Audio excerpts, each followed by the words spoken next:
கொஞ்சம் வித்தியாசமாக இந்த சட்னியை ட்ரை பண்ணுங்கள். எப்போவும் கேட்குறத விட இன்னும் 2 தோசை எக்ஸ்ட்ராவாக கேட்டு சாப்பிடுவாங்க. அவ்வளோ டேஸ்ட்டான இந்த சட்னி எப்படி செய்யலான்னு பார்க்கலாம். கடாயில் எண்ணெய் விட்டு எண்ணெய் நல்லா ஹீட் ஆனதுக்கப்புறமா 1 டேபிள் ஸ்பூன் அளவுக்கு கடலைப்பருப்பு சேர்த்து வறுத்துக்கலாம். பருப்பு நல்லா வறுப்பட்டதுக்கப்புறமா ஒரு பிளேட்டில் எடுத்து வச்சுட்டு அதே கடாயில் 1 டேபிள் ஸ்பூன் அளவுக்கு வேர்க்கடலையும் சேர்த்து நல்லா வறுத்துக்கலாம். இதுவும் நல்லா வறுப்பட்டதுக்கப்புறமா ஒரு பிளேட்டில் எடுத்து வச்சிடலாம். இப்போது ஒரு 5-6 பல்லு பூண்டு சேர்த்துட்டு வதக்கிக்கலாம். பூண்டு நல்லா வதங்கினதுக்கப்புறமா 2 தக்காளி கட் பண்ணினது அது கூட சேர்த்துக்கலாம். நல்லா கலந்து விட்டுக்கலாம். சட்னிக்கு தேவையான உப்பு சேர்த்து தக்காளி நல்லா மசிய வதக்கிக்கலாம்.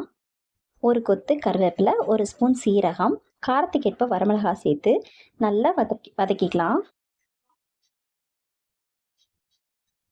வதங்கினதுக்கப்புறமா அடுப்பை ஆஃப் பண்ணிவிட்டு இது ஆறுனதுக்கப்புறமா அந்த பருப்பு கூடவே சேர்த்து நல்லா ஃபைனாக அரைச்சி எடுத்துக்கலாம். அவ்வளோதாங்க, சூப்பரான சட்னி ரெடி ஆயிடுச்சு. இதுக்கு ஒரு தாளிப்பு கொடுத்துக்கலாம். கடாய் ஹீட் ஆனதுக்கப்புறமா எண்ணெய் விட்டு கடுகு, உளுத்தம்பருப்பு, கருவேப்பிலை சேர்த்து தாளிச்சிட்டு நம்ம அரைச்சி வச்சுருக்க சட்னி இதில் சேர்த்துட்டு நல்லா கலந்து விட்டு அடுப்பை ஆஃப் பண்ணிடலாம். சூப்பரான எம்மியான ரொம்ப ரொம்ப குயிக்கான ஒரு சட்னி. சீக்கிரம் செஞ்சிடலாம். எல்லா தோசை இட்லிக்குமே சூப்பராக இருக்கும். கண்டிப்பாக ட்ரை பண்ணி பாருங்கள். பிடிச்சிருந்தா ஒரு லைக் அண்ட் சப்ஸ்கிரைப் பண்ணிக்கோங்க. தேங்க்யூ.